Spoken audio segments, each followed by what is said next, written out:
So we're gonna jump right in. Here we go. As we said, peering and establishing instructional motivation with our therapists and our kiddos. And us as the parents, as the observers, as ready to see progress, ready to see treatment within our kids that are in ABA treatment. I'm a licensed board certified behavior analyst, 20 years in the field, working centers, school, home-based. I do sleep training as well, and many different other techniques.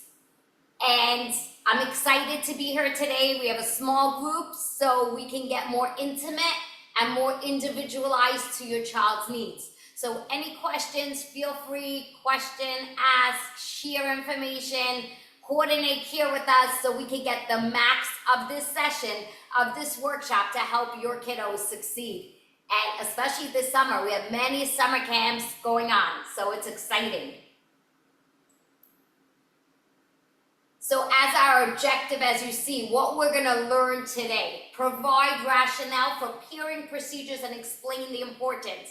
When we start with ABA treatment and the therapist comes into the home setting to provide the treatment, to assess your child's level, communication, social, behavior, language, and do the probes of the scripted verbal behavior curriculum, the scripted short-term objectives that your BCBA scripted for the registered behavior technician to work with your child.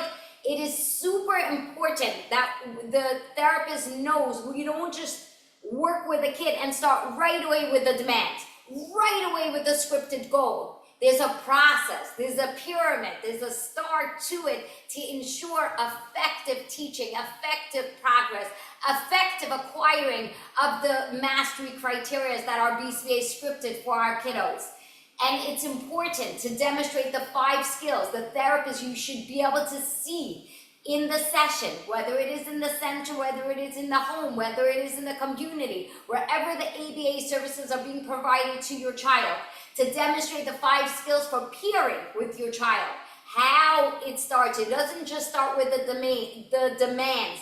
It starts with the peering, the building the relationship, the trust, the connection, this reciprocal of joint attention within the therapist and your child. And then we're going to go through listing and explaining the 7 steps of instructional control, how we get to the instructional control of the next level phase of actually teaching the skills, shaping the behavior with replacement behaviors, with differentiated instruction, with multiple exemplar instruction as well. And last but not least, we're going to dive into identifying the behavioral concepts that play a role in the successful peering. So we start within the peering and we end off with the full circle of how the first week sessions should look between your registered behavior technician and your child. So we're gonna go straight in once we know what we're learning and go from here. Instructional control. What is instructional control? Whenever our BCBA works with us during parent training sessions and explain to us that the therapists need to have the instructional control when working with your child, when providing instruction, when teaching a new skill, when generalizing a skill, when maintaining a skill, when providing reinforcement, and so forth, when playing with your child. What does that mean? How should that look like? Instructional control is the result of establishing. Establishing means creating a connection, a peer, right? Here we go. You see my hand?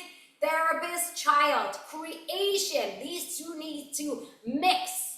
A peered, cooperative, therapeutic relationship, a wholesome, security.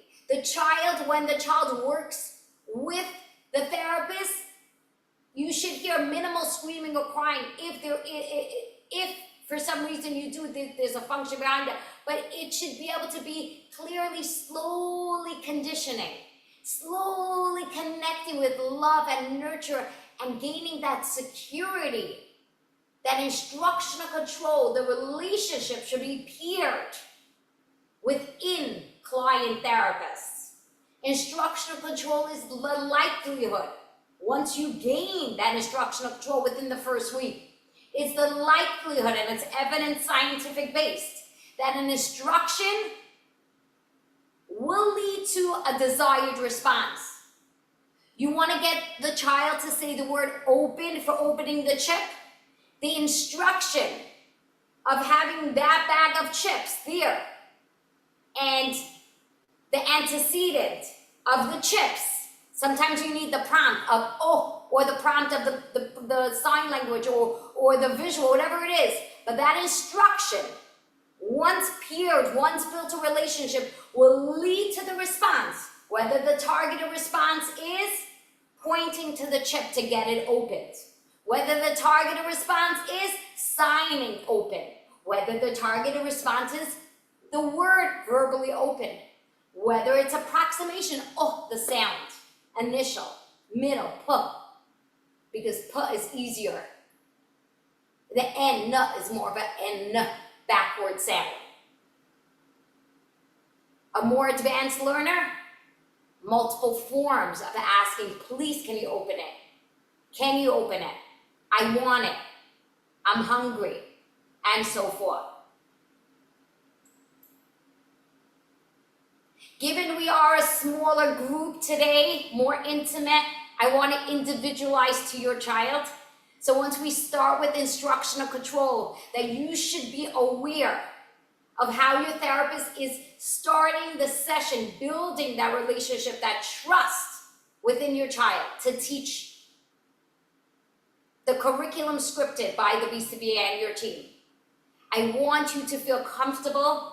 I want you to feel open to be able to express questions, feedback. So again, the two of us could be also reciprocal.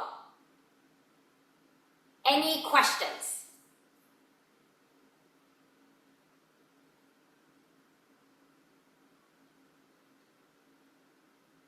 Okay, we're gonna dive right in. Instructional control, how do we earn it? How do your therapists earn that reciprocal, that joint attention, that connection, that security, that trust, that your child loves the therapist, that your child wants to work and learn from the therapist, that your child, when the therapist comes to your home or the center, your child runs into the therapist's arm? How do we earn that? 7 factors, we're gonna go into each one, and we can even individualize it to the learning of your child. Show the child you are in control of the items and the activities they want. Exactly it. When you're working with a child and you're playing with a child, it's not just free play. You're building that relationship so there's minimal demands. But it's not that you're coming in therapist, you're doing your own thing, and the child is playing and giving free play and free fun activities that the child likes or loves even. It's no, you're in the control. You're the leader. You're the one riding the success of the skills to be taught to the child. You're in control.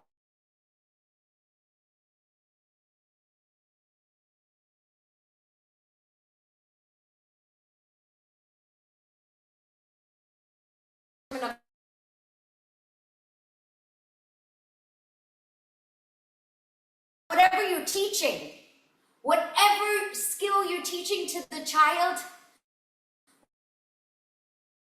play.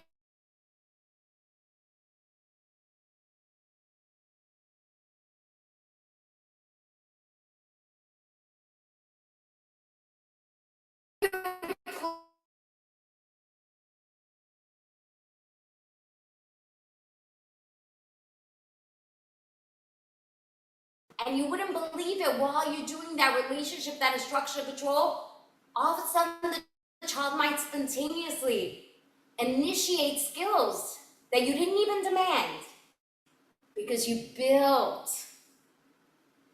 that instructional control.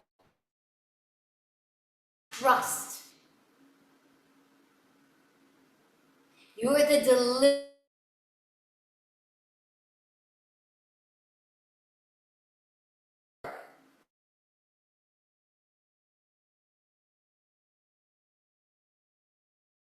If you say something, your words are so powerful.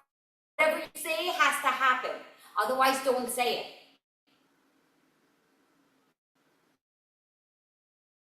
The enhancement of instructional control. Show the child that directions will benefit them by utilizing positive reinforcement. It's like once you provide reinforcement, and it doesn't mean you have to give. It could just be a smile, a twinkle with an eye, facial expression,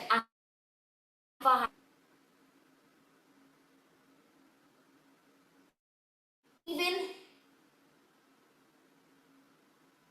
some kids might need that, whatever it is, whether it's a sensory toy, whether it's a candy, that until we get to the level of secondary reinforcement.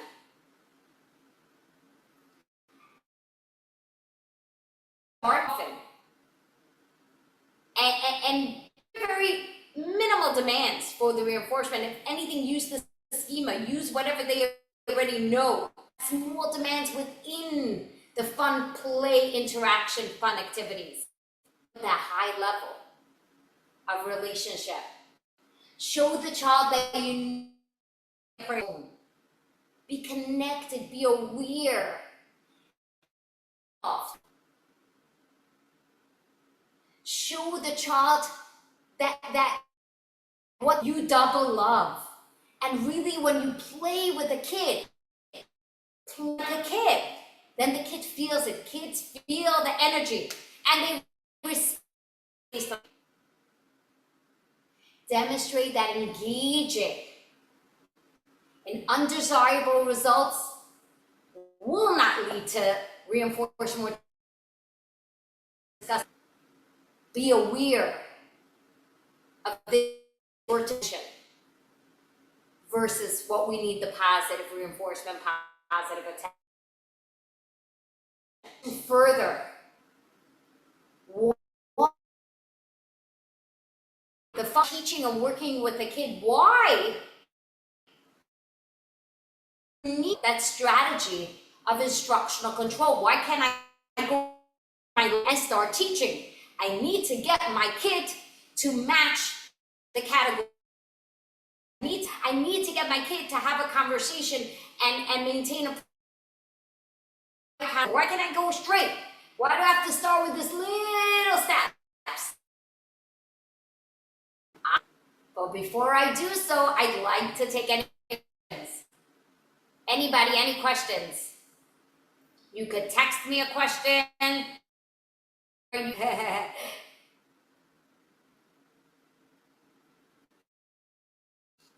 Okay.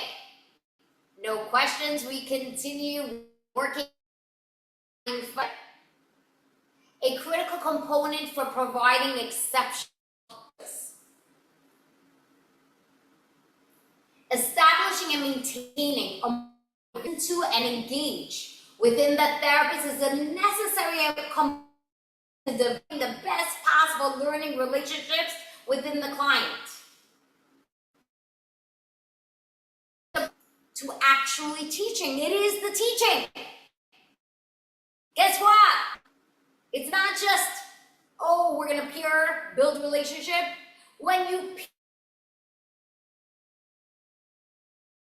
the child slowly build it up, that's the teaching that we can. Building relationships is crucial to the teaching, to the mastery of the actual scripted skills that the BCBA scripted for your child in the treatment plan. Wow. When established and maintained the instruction, the child will initiate. You won't come. It's actually really hard to teach. The next session, the child will run over to the therapist and say in whatever individualized level the child is at and say, teach me. I want to play with you. I want to learn from you. Fun. Willing and eager to learn with you because they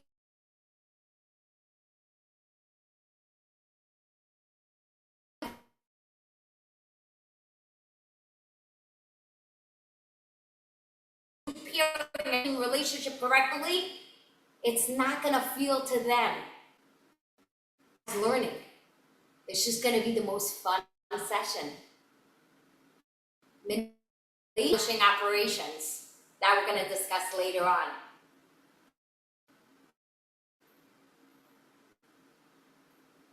Within instructional control, therapists to be aware of their power within modification of the environment to get the highest level of initiation output of skill from your mind. How do we do that? Here we go.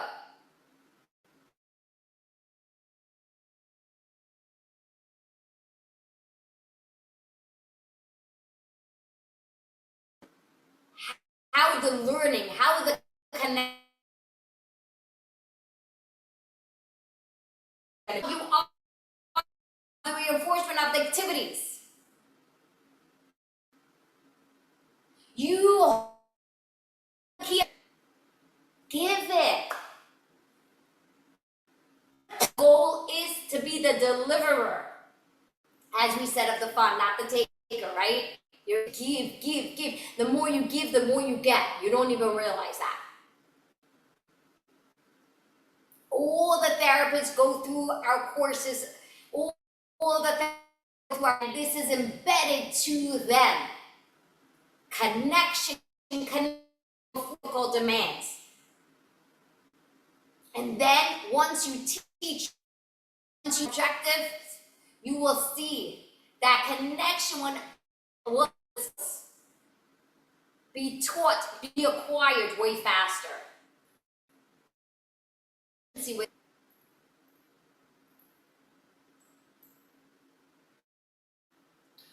inventories and preference assessments at the start of ABA.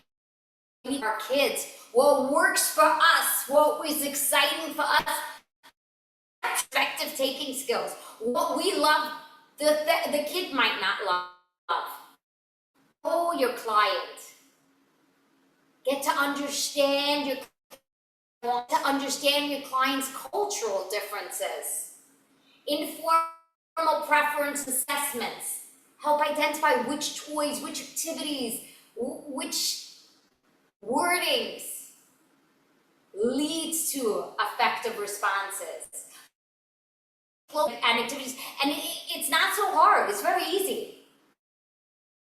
Like 8 different reinforcers and see which one is being selected from Brightman and so forth, which they are here as you see. Delivered, quickly consumed, repeatable, reinforced, cannot be done alone. That's the most important one. That is reinforcement. You hold the key to the fun and the reinforcement. Tickling, fun, anything that you're within. You're the reinforcer. You establish yourself. Motivation to the key. Delivery to the reinforcement. You are upon the child doing the demand they get. This fun. Take a fun, you twirl them around or whatever it is that is fun to them, that you hold the key to it.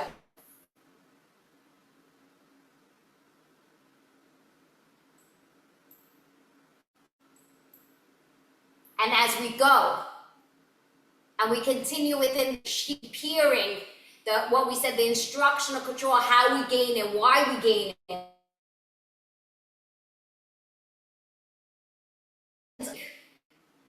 Therapy session, how it should look, how the building relationship, the conditioning, the be script, all the short-term objectives within communication, behavior, social living skills. What she scripts is 8 conditioning goals. That the registered behavior technician does not even take data, writes anecdotal notes on the relationship between the two, on the trust between the two, on the peer. We're going to explain now what peering is.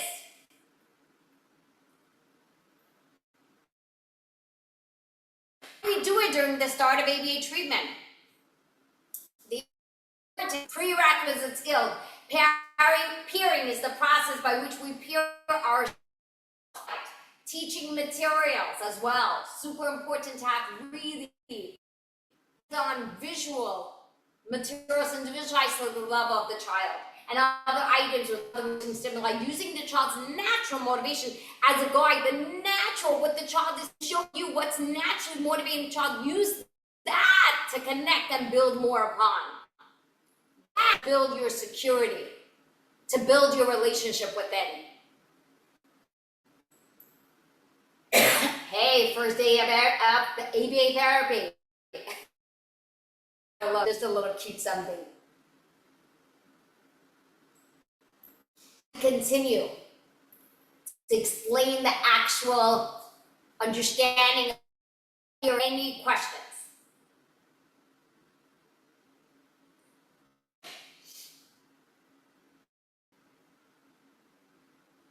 All right, here we go. Therapists, you're a therapist, you should see in the first week of ABA treatment them implementing these pairing tips when working with. Pairing is going to be different for each child. It's not a book. It's not a book. A child is a child, a human being that is individualized and learns differently. Every child learns differently. Every child needs different strategies, different techniques, different short-term objectives works for them. That's why every peering session for every child is going to look different. No two are the same. They should not be the same. Begin in the moment that the child leads you. Don't be the leader. Don't you guide the session. No, we want enhanced, spontaneous skills from our kids. You're there to guide it, to ensure it goes in the direction. But your child is the leader. When the child is the leader, that's when you get most of the child. Surround yourselves. Be in control, as we all say, of the fun. Offer them a little at a time. When you just dump reinforcement, satiation, the kid gets bored, the kid doesn't feel reinforcement. Be smart of the delivery of reinforcement. Limit the demands during your building that instructional control. We're not going to say no then. If you don't, for the child, don't have access to it, so you don't have to say no. If you need to, if it happens, you need to use different words that doesn't come across as a negative and shut down the child. And then you lose the child loses you, and we have shut down behavior. You want openness, relationship connections, back and forth activities to build that relationship. Show them it could be joint attention can play with more fun than self-directed play, which most kids with all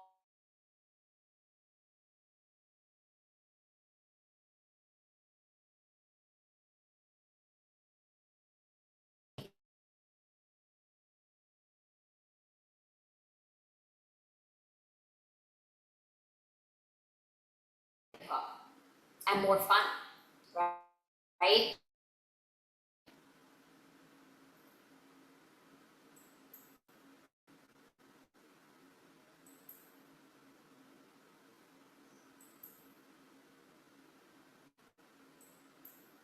So as we understand the importance now, right, and how it should look, what you should do, what you should do, specific peering skills your therapist should be utilizing when working with kids.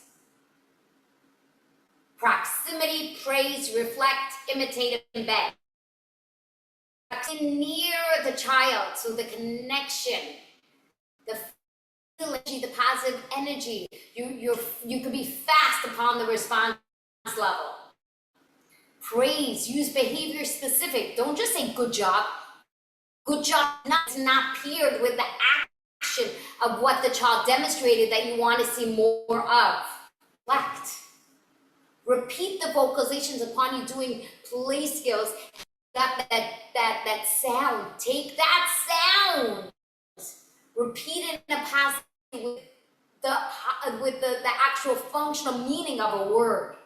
Guess that you'll get more of that sound than a higher level of that sound, approximating towards the actual word. Imitate. Get to the level of the child, connect with the child, show really how much you love the child by words demonstrated by the child, gives so much reinforcement and positive, and of course embed the demands when the child shows readiness. Very small things that you know the child knows how to do, with a high level of reinforcement and excitement and motivation, and once the child is comfortable, a little more demands, and so forth. Individualize eventually, scripted for the therapist.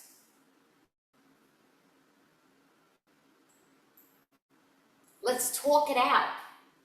Why is peering important? What we now Power spoke about. What are the 3 ways we do the peering?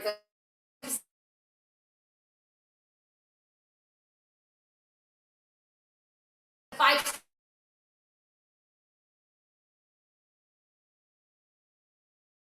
up that peering, that building instructional control within the next technique of establishing.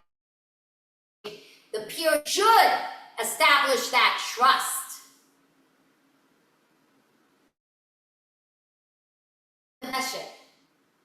It shouldn't trigger screaming, because that therapist has built that relationship, that trust, that fun connection. That is the next step within the peering instructional control. Go establishing trust, and how and what within establishing trust. Anybody, any questions?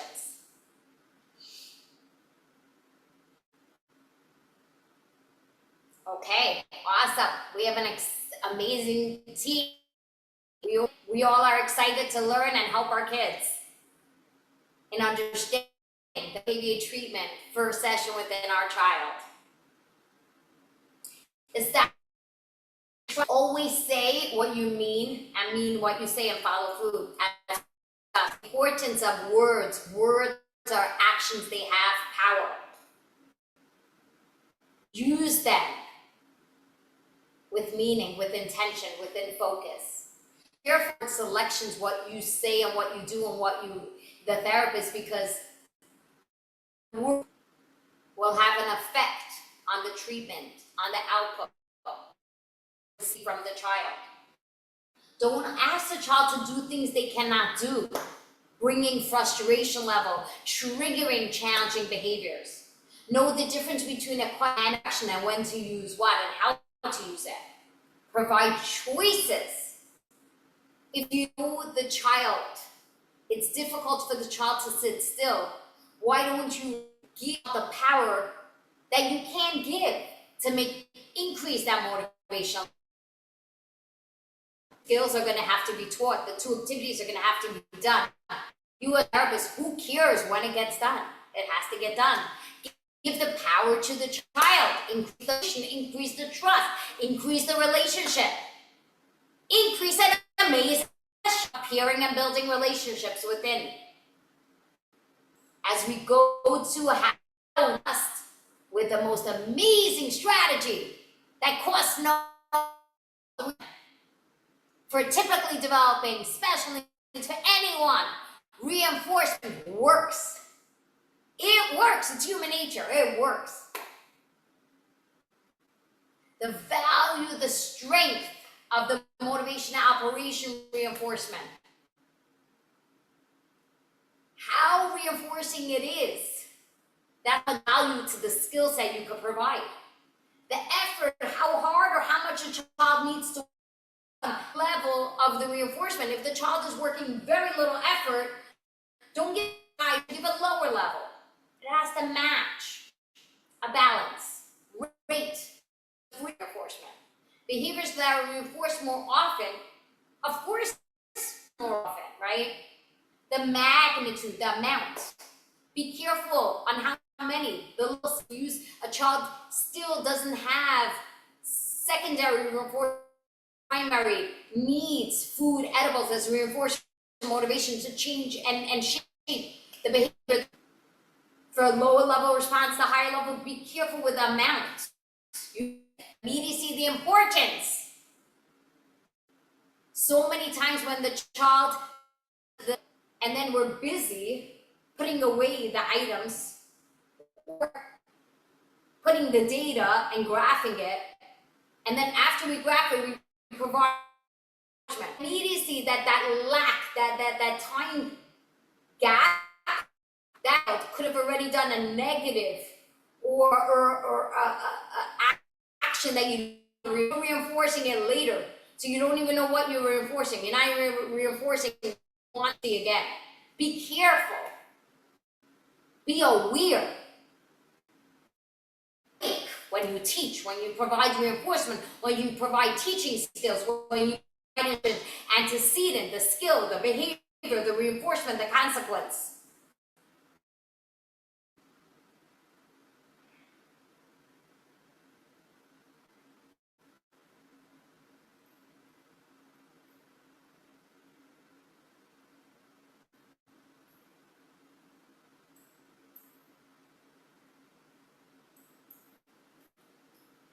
Here are just basic on understanding, and I'm sure you are aware of it all, the importance of what we just discussed. And as we go within reinforcement, the schedule thinning, reinforcement, schedules of a thick connection building relationship, just giving reinforcement, motivation, everything, and then we're ready. We have that instructional control. We have that trust within our kids. Then we can slowly fade the reinforcement and increase more demand. Why? Because you have why? Because you built that instructional control. You gained that instructional control. That period through period. Thinning the schedule of reinforcement. This step involves the number of demands required to gain access to the reinforcement. We raise the bar. We raise trust. So we're able to raise the bar. The schedule more valuable. It shouldn't be so fixed every time the child does the action, the reinforcement. The people doesn't know. So the child doesn't know when the reinforcement comes, so the child has to work harder. Individualize to the level of the child. Remember, pairing verbal praise with tangibles is so important. When you provide the token or the item, provide that energy expression. It means the world. And sometimes you wouldn't even realize if you don't have that token you lost or the skittle is gone, and you just provide that expression and that hug or that tickle or that high five, it was conditioned within and that same meaning. Eventually, doesn't happen right away.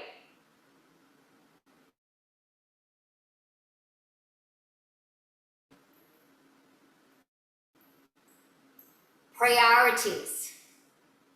Be aware that when you work with the therapist works with your child, the priority is the child.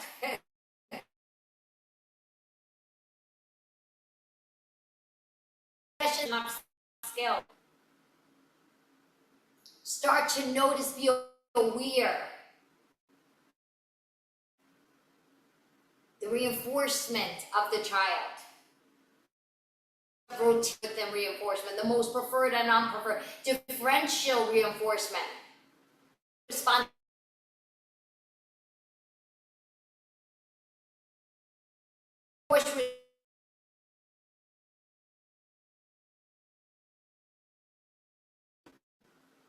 And here we go into the different levels of reinforcement effectiveness and preference assessments.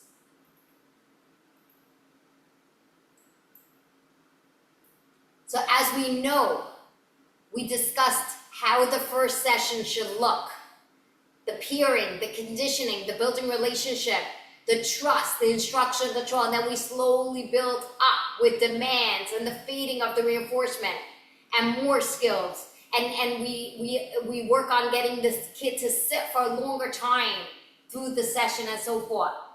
Now we're gonna discuss a procedure of extinction, why extinction happens, how it happens. And this is more like the behavior challenge. I know this session today was only 10:30 to 11, so I'm gonna go quite more fast into it. It's not that, we're almost basically done. Just gonna give more of an understanding, deeper. I know our next session might be on teaching and learning how to help kids with social challenges, so that could go within it. Extinction is a procedure that involves withholding the reinforcement for a behavior that was previously reinforced.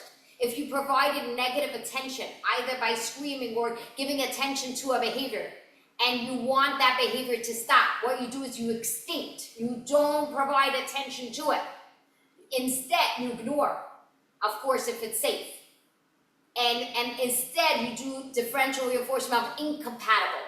You reinforce the opposite of the one you want to see more of. There's different differential reinforcements, DRO, DRI, DRA. Differential reinforcement of the incompatible behavior, differential reinforcement of the other, and differential reinforcement of the alternative. We're not going to go into it. This is more of exposure to it. Extinction should never be used alone. Never, never alone. You never just ignore and don't teach the skill you want to see more of. And if you see your therapist doing that, be aware. Reach out to your case manager. Reach out to your BCBA. And find out why. Always it needs to connect within differential reinforcement, providing reinforcement for anything else other than that target behavior.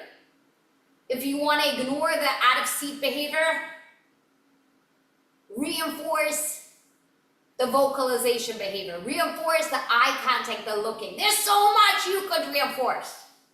Reinforce that the child has the cutest top, the cutest smile, the cutest shoes. The list could go on and on. Matching law. This is how we're going to end. Behavior goes where reinforcement flows, positive and negative. Even though we didn't discuss all about behavior and reinforcement, this is more of an understanding to the bigger picture. Relative rates of behavior tend to equal the relative rates of reinforcement that they produce. When there are two different behaviors, desired versus inappropriate, what you want to see more of and what you want to decrease, right? Whichever one gets more attention of, reinforcement of, whether the positive or the negative, it doesn't matter. More frequently, that's the one you're likely gonna see more engagement of. So be more aware of what your therapists are providing reinforcement to. And this sums up all about the first week of how your therapist builds a relationship with your child upon the start of ABA treatment and eventually upon the start of the verbal behavior goals within communication, social, language, adaptive daily living skills to be addressed and taught, shaped and replaced with raising the bar of teaching and getting to mastery criteria within natural environmental teaching experiences and generalization with our family, our parents, that have the most impact of our child's success. Thank you so much for coming out. This means so much to us that you come out, you want to learn, you want to know more what your child is going to learn. You want to be aware within the process of ABA treatment.